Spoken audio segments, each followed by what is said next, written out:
Bom dia, está no ar a Rádio Jornal de Saúde e a TV Jornal de Saúde, também simultaneamente apresentando aqui o Jornal de Saúde informativo e comparado por Marcelo Santos. Hoje, 22 de agosto, hein, gente? Terminando o mês praticamente, né? Mais uma semana aí e o mês de agosto já dá lugar aí para setembro, né? Termina aí em setembro o inverno, que tá inverno nada, no Rio de Janeiro já tá o veranico aí no país, né?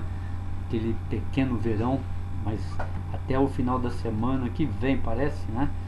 Vai esfriar novamente, né? Aí entra setembro lá pro 21, 23 de setembro vem, como falam, né? A estação da primavera das flores, gente. Mas aqui as notícias do dia hoje, últimas notícias, está aqui o Google Notícias dizendo que PSDB aponta Erundina para coordenar a campanha de Marina. Quem não conhece Erundina, já foi prefeita de São Paulo pelo PT, né? Há muitos anos atrás. Foi a primeira prefeita, vamos dizer assim, de um partido novo, de um partido progressista, não é? Que era o PT à época, cheio de ideias, construído pela militância gratuita, pela militância ideológica, pela militância apaixonada por trabalhadores, estudantes, intelectuais, enfim, não é? Aqueles que eram contra a ditadura militar. E Erundina teve aí essa graça, né, de ter sido eleita em São Paulo, cumpriu, né, seu mandato e tal, foi processada, né, de fato, e não saiu mais da política, né? Foi deputada federal por vários mandatos, né, e tudo mais. E agora vai ser a coordenadora da campanha de Marina. Eu li que ela tinha colocado em disposição, né, do partido, obviamente, que ela é PSB há muitos anos já, sua indicação para vice-presidente, né, junto com Marina, uma chapa, né, como diz no meio político, feminina, né, 100%. O que seria interessante, e em relação a Beto Albuquerque, que era candidato a senador e foi escolhido pelo PSB para compor com Marina Silva, Luiz Erundina, né, levaria assim muito, né, em termos de conhecimento e tudo, na frente aí do Beto. Mas política é política, né? Apesar que Erundina também já está assim, né? Não é nenhuma jovenzinha, né? Tem todos os seus, vamos dizer assim, algumas restrições, né? Quanto à mobilidade, essas coisas todas, né? Não é a mesma coisa quando ela foi prefeita.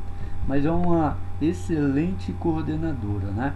Também entrou aí o Feldman, né? Walter Feldman, e ontem já teve uma, né, expressão, vamos dizer, eu acho até saudável, né? Porque geralmente essas coisas acontecem em bastidores e poucos ficam sabendo, né? O coordenador da campanha saiu, né, ao ser em reunião colocado que ele seria substituído, ou que teria que aceitar Walter Feldman e agora Erundina como coordenadores também, não é? Indicados por Marina Silva. Ele se levantou da reunião e, claro, né, repórteres de plantão, e saiu falando o que ele queria falar, né? Que Marina Silva era hospedeira no partido, não poderia estar tomando as medidas que ela tomou e tal, mas ele também, como subordinado, né? Como, vamos ser, staff, ele não teria também o direito de se rebelar, não é? Contra seus líderes, que, sem sombra de dúvida, o líder agora do PSB nesta campanha, agrade a gregos ou a troianos ou desagrade a ambos, se chama Marina Silva, né? Ela agora é a líder escolhida, não vou dizer substituta, né? Porque não é questão de substituir ninguém, porque aconteceu aí esse acidente, essa tragédia, não é?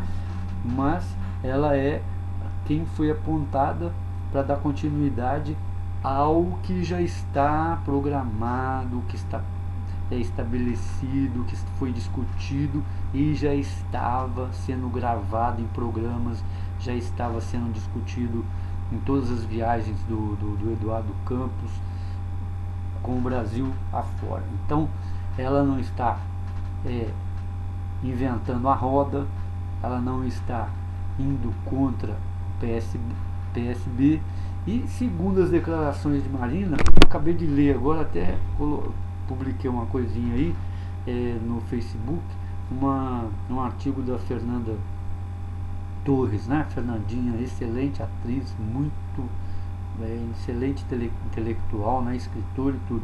Só que ela falou algumas coisas sobre política, né? E do jeito que ela escreveu também, que ficou um pouquinho assim. E o que eu quero dizer? Tem muita gente analisando a Marina Silva a casca, né? Quem não conhece Marina Silva olha para ela assim e fala assim: essa mulher não vai aguentar a campanha política e muito menos aguentar ser presidente do Brasil, tá? Aí eu vejo dessa maneira, né? Não que eu tenha também superpoderes ou algum dom. Estão vendo a casca. Fernandinha chamou a Marina Silva de muito radical. Poxa, a mulher foi ministra do meio ambiente, não é? Ela vai defender semente transgênica, que nós iríamos ficar na mão dos Rockefellers, que tem estoques e mais estoque de sementes e a patente da transgenia de sementes no mundo. Iríamos começar a adotar uma produção que já foi adotada lá, que o Beto Albuquerque defende, no Rio Grande do Sul, que em muitos lugares aí acabou com população de borboletas e tudo mais aí, ó. A mulher defende uma racionalização do envenenamento da produção agrícola, né? Aí você entra carne, né, frutas, verduras, legumes. Isso é ser muito radical, gente. Ontem o discurso de Marina Silva totalmente contra, né, o que está sendo praticado, o câmbio flutuante, autonomia do Banco Central. Autonomia, quer dizer, não vai ter esse negócio de Copom, de alta de juros, de Banco Central controlar a inflação, que isso não existe no mundo, não existe no mundo moderno hoje da economia. Não existe. Aqui no Brasil, criado pelo PSDB, Fernando Henrique Cardoso, aquela trupe de economistas aí que ficou riquíssimos, né? Pércio Arida, Gustavo Franco, aquele outro Dantas, né, do Banco Opportunity e companhia, né? Então, gente, como é que pode chamar uma mulher dessa, uma mulher com essas ideias de radical, muito radical? Não existe, tá? Tudo se começa a personalizar igual as eleições, o voto no Brasil, vota no candidato e não no programa de partido que esse candidato é obrigado a elaborar, aí o negócio vai desandar realmente, né? Falando sobre política novamente, desculpe aqui, ontem eu assisti com muito interesse, adorei, não é? Achei assim excelente o marketing, o vídeo, a filmagem do programa do PT, da dona Dilma Rousseff, até a falação do Lula, a explanação dela excelente, né? O Brasil que o PT da dona Dilma Rousseff mostrou, não é? que está sendo elaborado, está na prancheta e saindo coisas aí, é o Brasil que nós esperávamos que estivesse acontecendo realmente, não é, na sua coordenação. Agora, uma coisa, ela disse que não se também em todo o mundo moderno não se justifica que em toda obra existe atraso. Pelo contrário, dona Dilma Rousseff, os contratos internacionais têm cláusulas, né, monstruosas que pode levar uma firma, qualquer uma, à falência em termos de tempo de execução de obra, né, tempo de execução de obra e entrega de execução de obra, não é? Pode e leva à falência uma empresa se ela não cumpre um cronograma. Portanto, tem os períodos todos de elaboração, tudo para que aquele programa, aquela construção seja entregue. E não pode, não é? Ela ia lançar aí o PAC 3, não lançou, só soltou um balão de ensaio na imprensa.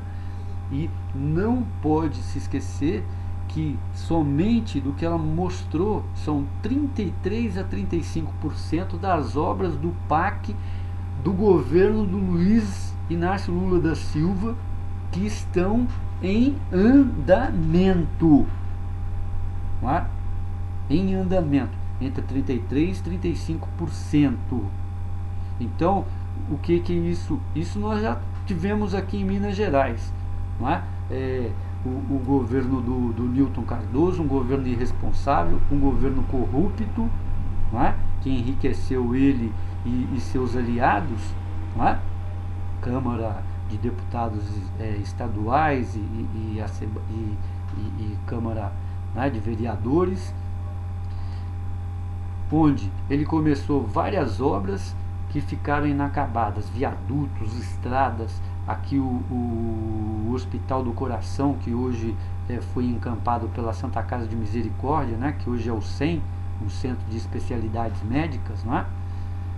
Então, comprou maquinários, gente, equipamentos de primeiro mundo que não tinha técnico aqui em Minas Gerais, ou até quiçá no Brasil, que sabia utilizar os equipamentos, ficaram encaixotados anos e anos. E a obra, mais de 15 anos, salvo memória aqui, ficou paralisada lá, o esqueleto servindo de abrigo para sem casa, sem tetos, né? Aqui de Belo Horizonte, fazendo ali daquele local da saúde um lugar perigoso, né? Como tem muitos espalhados em Belo Horizonte hoje. Então, outra coisa que eu gostaria, outro item que eu gostaria de relembrar: o político brasileiro tem mania de falar que obra, não é? É o seu legado, é o seu patrimônio político. Não é, não. O político tem por obrigação de, quando ele entrou para administrar o país, ou o seu cargo de vereador ou deputado que seja, de administrar, utilizar o bem público, o dinheiro, para prosperar a sociedade brasileira, não é? Então, sem sombra de dúvida, é um chavão, né? E isso eu não quero afrontar a dona Dilma Rousseff, com todo o respeito que eu tenho por ela, sua trajetória política e vida também, tudo, ela não está fazendo mais do que obrigação, né? Como administradora, como a confiança do voto, né? Mais do que obrigação. Agora, eu tenho que deixar aqui repúdio com o senhor Inácio Lula da Silva em relação a ele atacar por várias vezes, como a dona Dilma também, né, a imprensa, que todos nós sabemos que não é flor que se cheira aqui no Brasil, não é 100% honesta, porque vive também do poder econômico, tá? Mas tem que ter uma imprensa, né? Agora mesmo eu recebi uma revista de Berkeley, né, a Universidade de Berkeley e outra aí dos Estados Unidos, onde estão dizendo que o presidente chinês, né, e uma Bloomberg, uma agência de notícias, a terceira agência de notícias, tem o The New York, o Washington Post, se não me engano, e um outro jornal lá. Bloomberg é a terceira agência de notícias aceita dentro da China, a China mesmo, comunista, não é Hong Kong, não. Que o presidente, não é, da China, o Li, não sei lá das contas, lá, não lembro o nome dele agora, e sua família tem mais de 365 milhões de dólares de investimentos em Hong Kong, que esses chineses que saem aí pelo mundo, né, que está aqui em Belo Horizonte, Brasil todo, né, de corrupção, né, família do presidente. E a Bloomberg, como agência, preparou uma matéria onde teve que não publicar essa matéria, porque senão perderia contratos com o governo chinês, né, que eles têm lá, que eles ganham $2.000 de cada assinatura de contratos sobre informações, dados financeiros, econômicos, etc. Muito mais rentável do que jornalismo, né? Então você vê o que é o poder, não é? E o seu Lula, a nossa imprensa que, não é, que fica de pires na mão, obviamente, para manter, não é, jornal. E eu digo isso porque eu sou jornalista, eu tenho um jornal chamado Jornal de Saúde.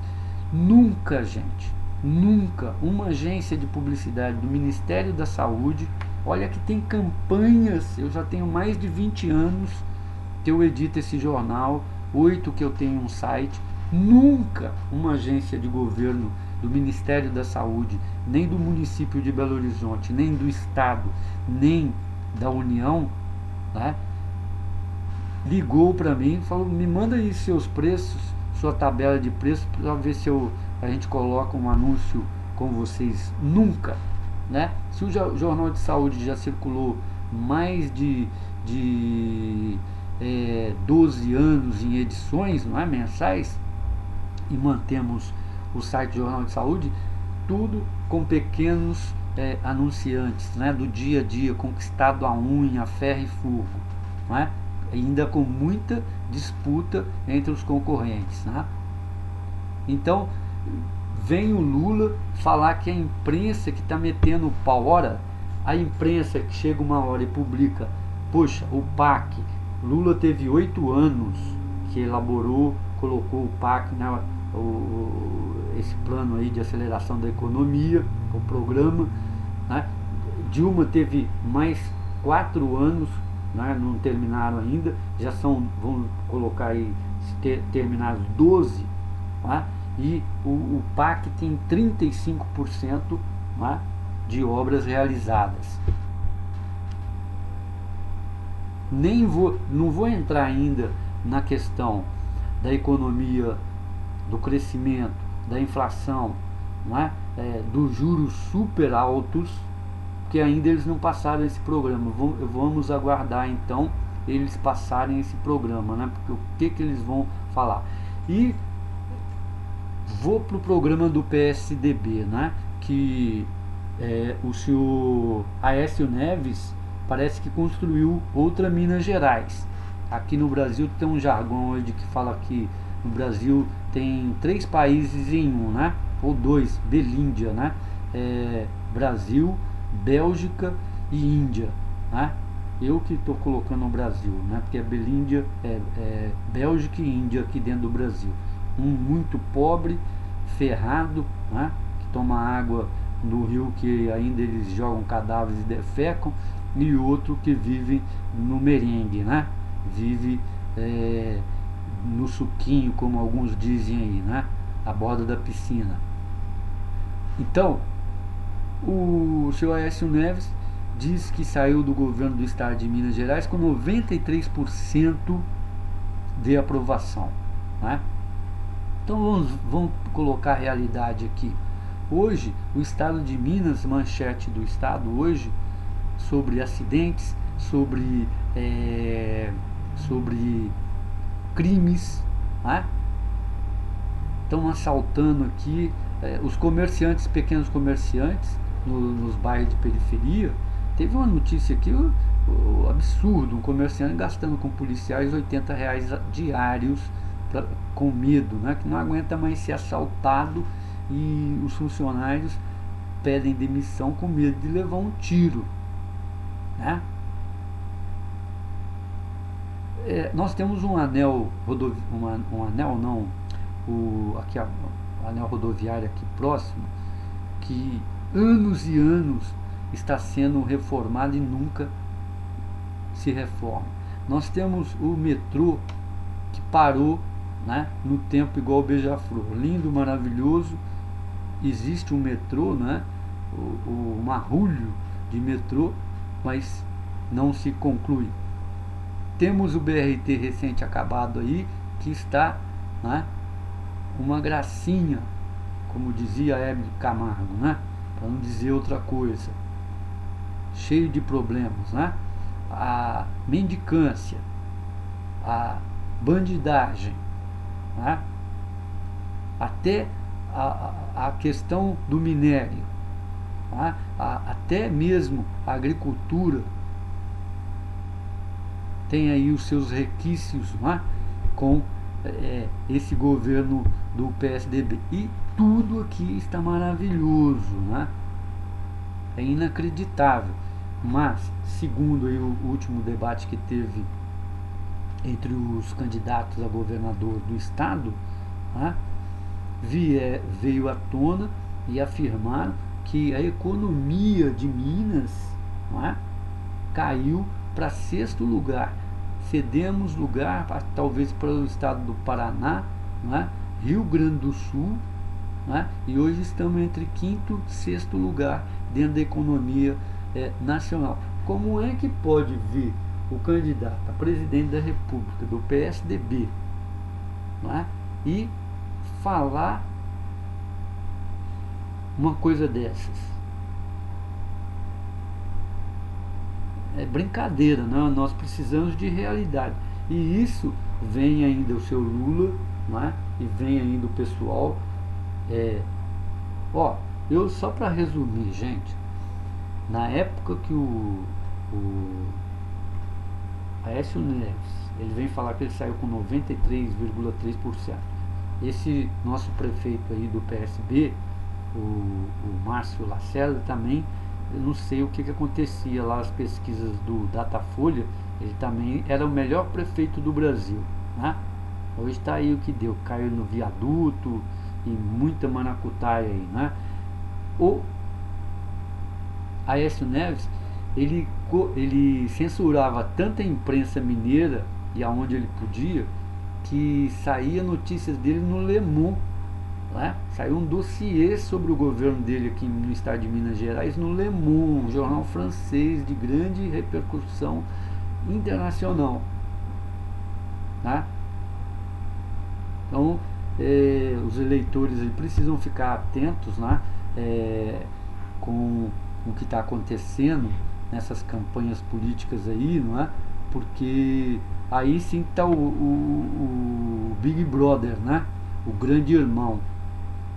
Eles entram lá dentro da telinha, constroem um mundo maravilhoso, né, onde tudo no Brasil está lindo, maravilhoso, prosperando, bacana, e quem comenta, quem demonstra, quem vai lá analisar, quem vai lá e mostra os fatos, as realidades, esses aí são negativistas, pessimistas, enfim, né? E não é por aí. Nós acreditamos que dentro de uma democracia, né, tem muitas pessoas aí, até mesmo aquele Roger, um cantor aí que faz um programa aí à noite aí, fala que nós estamos vivendo uma ditadura, né? Eu também tinha essa impressão. Hoje até eu posso repensar, né? Porque na época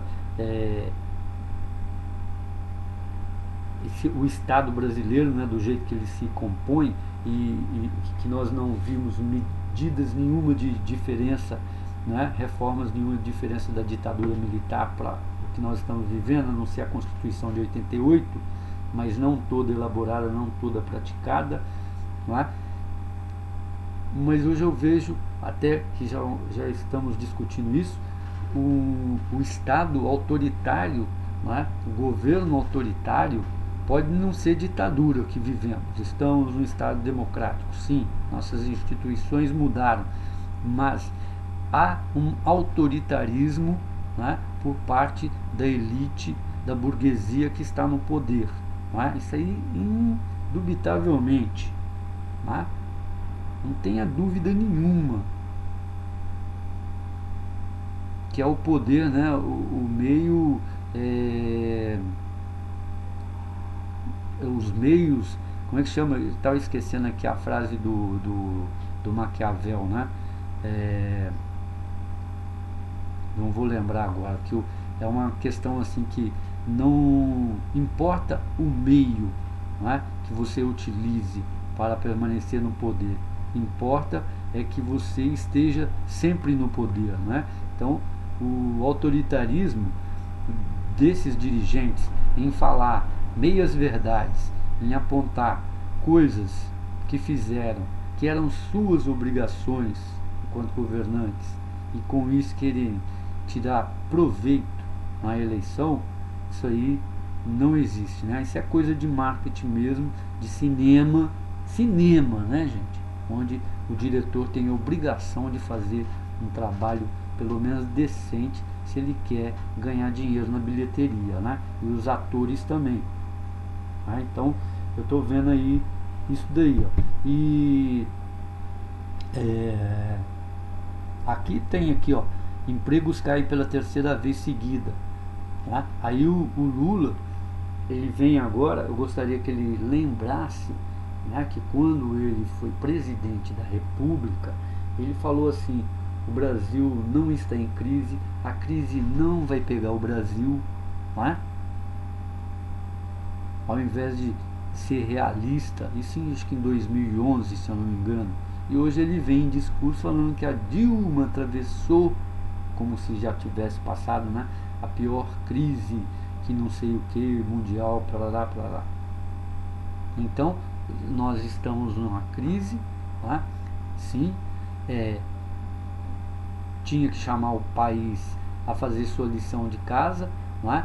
E tanto ele, que muitas vezes reclamou porque perdeu receita da saúde, muitas vezes reclamou que não conseguiu fazer uma reforma política, mandou para o Congresso, né? Então, para que veio, por que existe o PT, não é? Um continuista, um partido continuista da política do PSDB, tá? Então, Dilma não conseguiu fazer uma reforma tributária, tá aí na rua, gente, qualquer um, né? Isso até é temerário, acho que até um engraxate, não querendo menosprezar o engraxate, nada disso, senão vamos falar aqui que a gente se julga, né, como é que chama? O rei da bala chita, né? Até um engraxate hoje sabe que os impostos são escorcheantes, que os impostos vão para a federação não consegue investir, não consegue vigiar, e a corrupção, né, cai matando em cima. Precisa de uma reforma administrativa, uma reforma econômica, uma reforma de impostos, não é? E a reforma política. Por que não faz, gente? Na crise é o melhor momento, né, para arrumar a casa, não é?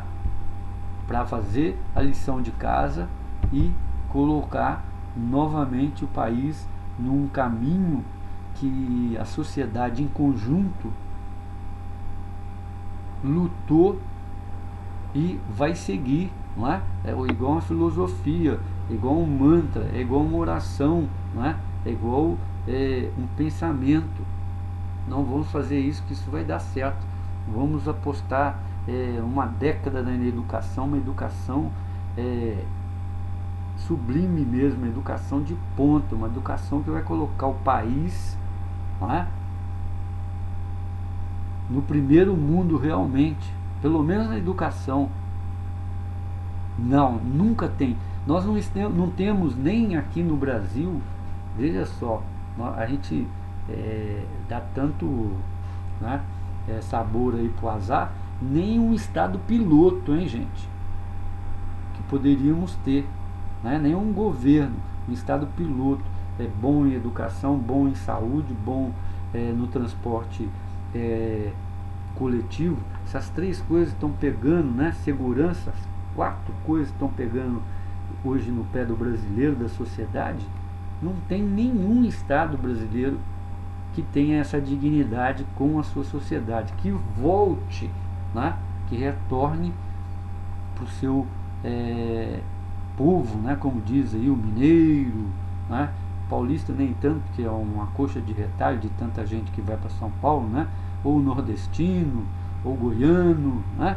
Ou o catarinense, até mesmo o gaúcho, né? Que se diz europeizado, não sei o que, né? Então,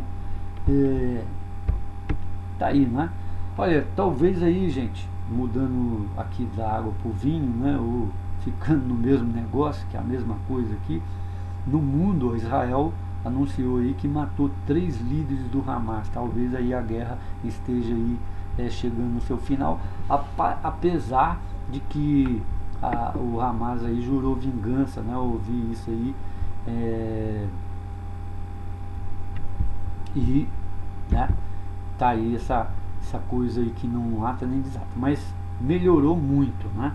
Há 3 semanas atrás aí só tínhamos notícias de bombas de um lado, bomba de outro, sendo que Israel estava bombardeando, sempre falando que estava bombardeando redutos do Hamas, né?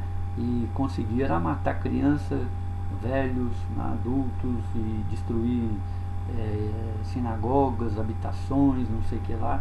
Tanto que tem uma faixa lá de Gaza que está só escombros, né? E mais de 1000 e não sei quantos mortos. Agora está aí, mataram aí num confronto aí, através também de mísseis, né? 3 líderes do Hamas na última investida aí. Vamos ver o que vai dar nisso, né? Tem uma notícia aqui que também percorreu os como se diz, bastidores aí da imprensa, né? Bem, saiu, né? A gente acompanhou muito essa briga da Ucrânia, a anexação da Rússia de terrenos de municípios, né? Lá da Rússia, da Ucrânia, e também rebeldes financiados para a Rússia, e tinha uns caminhões, né, de ajuda humanitária que os russos tinham mandado. E aí a Ucrânia ficou meio assim, falou: isso aí tá parecendo o cavalo de Troia naquela guerra, né,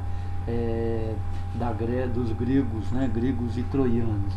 E não queriam aceitar, não queriam, ficou, a Cruz Vermelha entrou para fazer essa ajuda, né? Mas também Cruz Vermelha aí saiu, principalmente também a brasileira, corrupção, né? Desvio de muito dinheiro, né? Ficou meio assim. E agora tá aí, os caminhões russos com ajuda humanitária entram na Ucrânia, né? E vamos ver também a expectativa, né? O que o mundo, né, tem aí para ajudar, né, a Ucrânia permanecer enquanto país, não é? Porque, segundo o que a política externa do russo, né, dos russos, né, e principalmente aí do seu primeiro mandatário aí, de uma anexação, né? Não queria que a Ucrânia se alinhasse com o mercado comum europeu, e sim com a Rússia. E tem uma questão do corredor, né, onde passa o gasoduto entre Rússia e que abastece a Europa, né? Passa pela Ucrânia. E nesse lugar aí é que a Rússia queria, né, que a Ucrânia cedesse para eles, né? E a Ucrânia não abre mão, porque aí implicaria em pagar gás mais caro e perder sua autonomia do território enquanto país, essas coisas todas. E tem gente contra e gente a favor, né? Agora, o poderio econômico é que está mandando hoje no mundo, né? Sem sombra de dúvida, hoje todo mundo sabe que o poder do dinheiro, e isso traduz não só em dinheiro, né? Porque o dinheiro não tem poder de fogo, né? Isso traduz em comida, traduz em remédios, traduz-se em armas bélicas, né? É o grande feito aí da Rússia, né? Que o Vladimir Putin usa assim, como se ele estivesse almoçando ou jantando, né?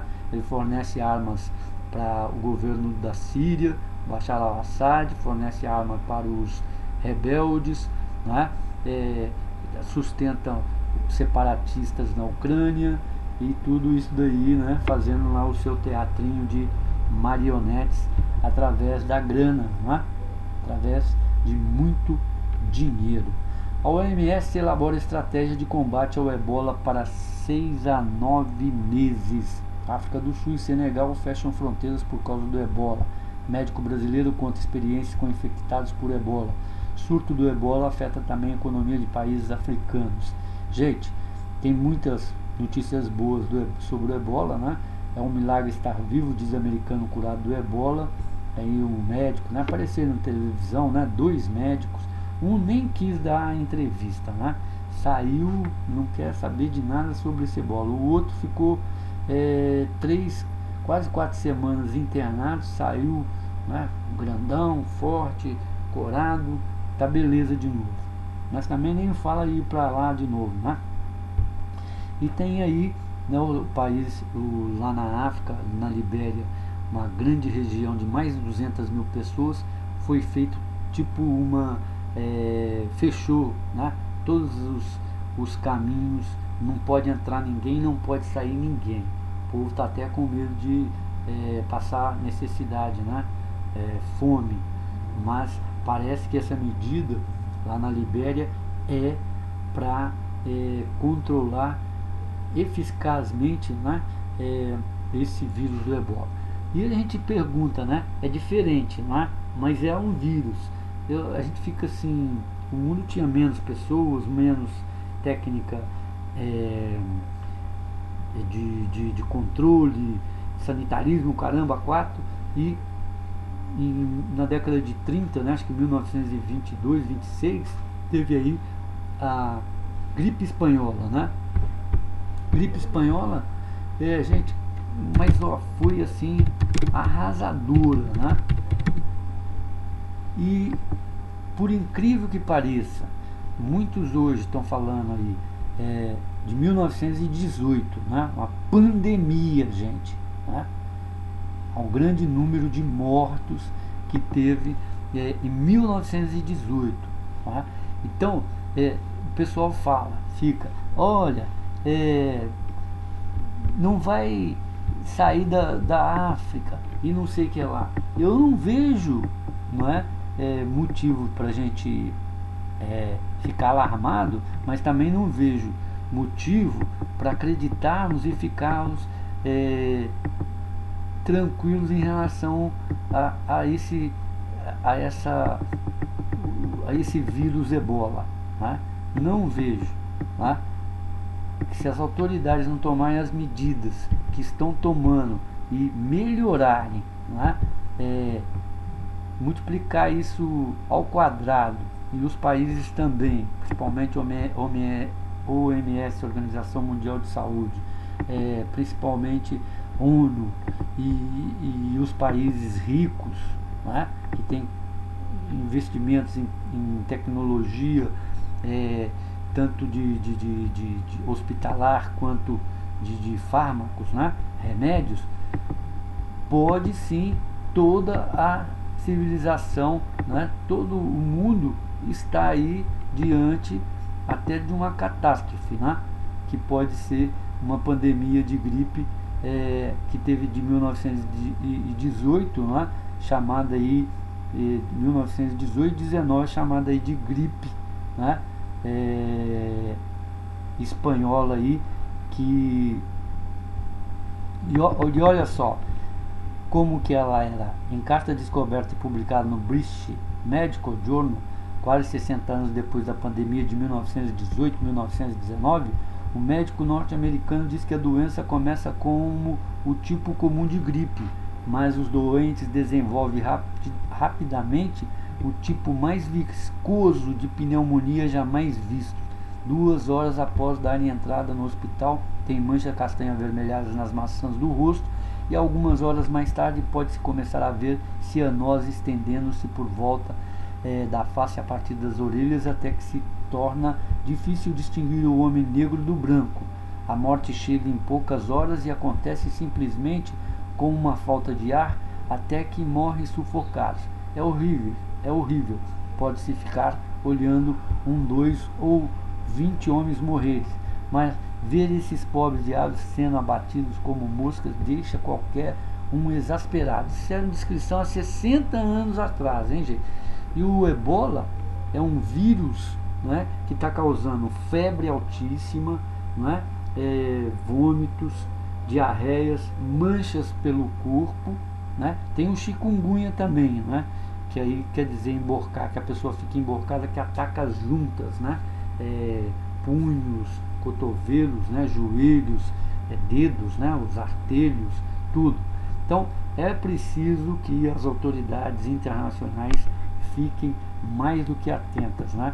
E não é apenas notícia, não é apenas, como se diz, né, Lula e Dona Dilma, pessimismo e a imprensa que quer fazer alarde quanto a isso, não.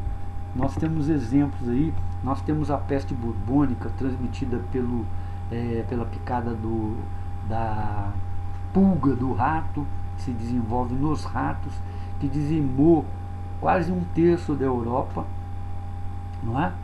Se for falar em peste, temos o HIV, né? Síndrome da imunodeficiência adquirida, a AIDS aí, que não tem cura até hoje, por mais que se estudou, por mais que se elaborou remédio, por mais que se fez campanha, não tem cura, né? E abate gente aí. E o mesmo, né, da pneumonia. Vocês lembram aí, ó, a AIDS tem um vírus quase semelhante a esse da gripe, da febre amarela aí, ou da espanhola aí, que foi da época e dizimou tanta gente. Ataca pulmão, provoca pneumonia, tuberculose, não é? E antes a pessoa morria seca.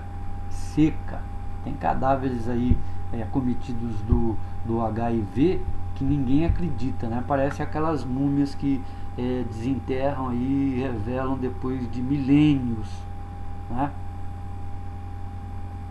Não é nada de fazer graça não, mas é coisa seríssima. Gente, muito obrigado, saúde e paz aí pra você.